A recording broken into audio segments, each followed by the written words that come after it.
The National Union of People's Lawyers has condemned the arrest of protesters during the September 21 anti-corruption rallies. And to tell us more about it, we have Attorney Jocelyn Dainla, spokesperson of the NUPL. Did I pronounce your family name correctly?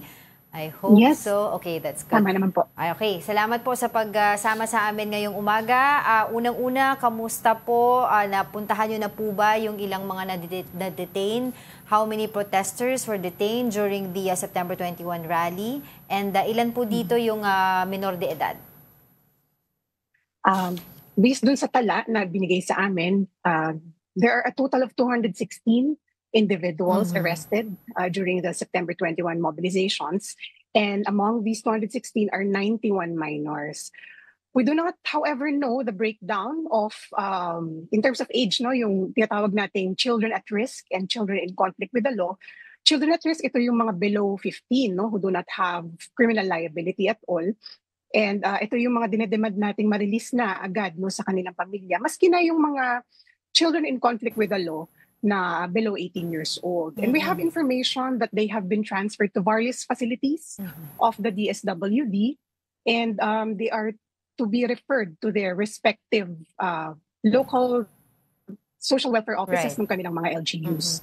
Kaya lang ang panawagan natin yung kagyat, no, yung agaran, no, na pag-release sa kanila kasi it's almost 4 days no, after their arrest. And yet, some of them are being charged with violations of the revised penal code and several special penal laws.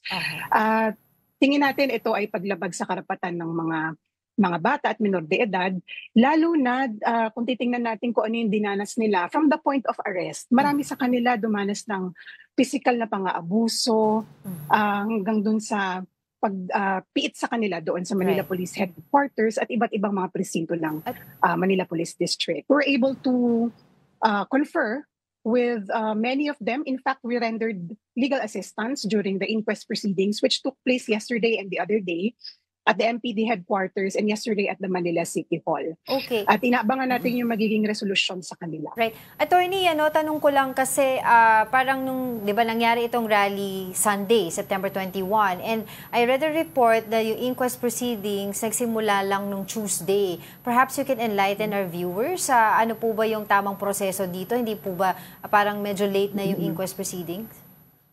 Tama yun, no? Matindi yung delay na dinanas ng mga inaresto kasi sa batas natin meron tayong periods kung saan dapat madala sa judicial authorities. Ibig sabihin po nito dapat sila ay makasuhan, no, mafailan ng mga information o kaya yung written charges.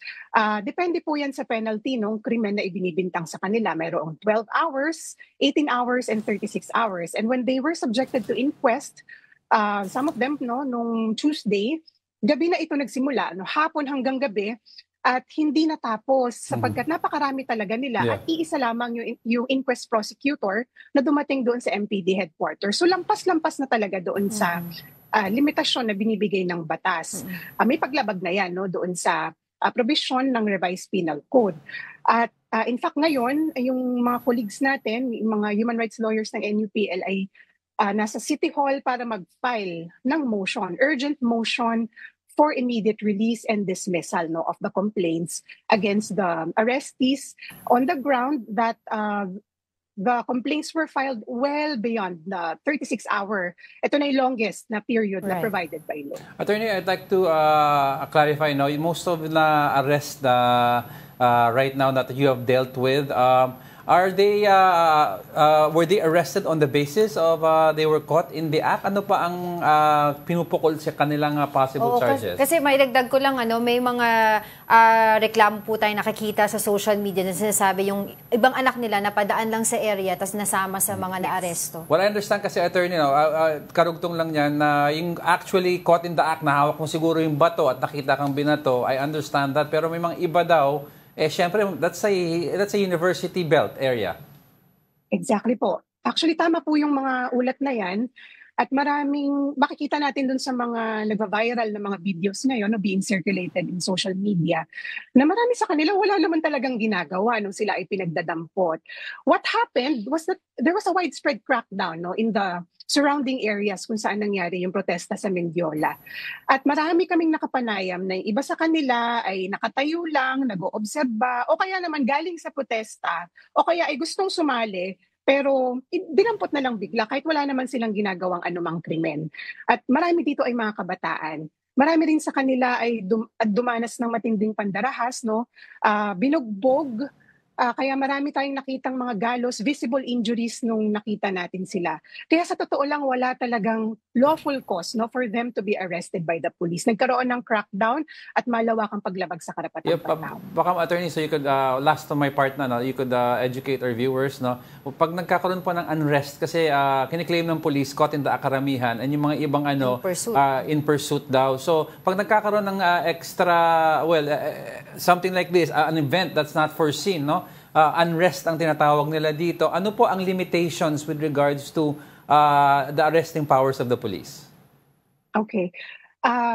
Tawag po dyan yung use of force no, ng law enforcement natin.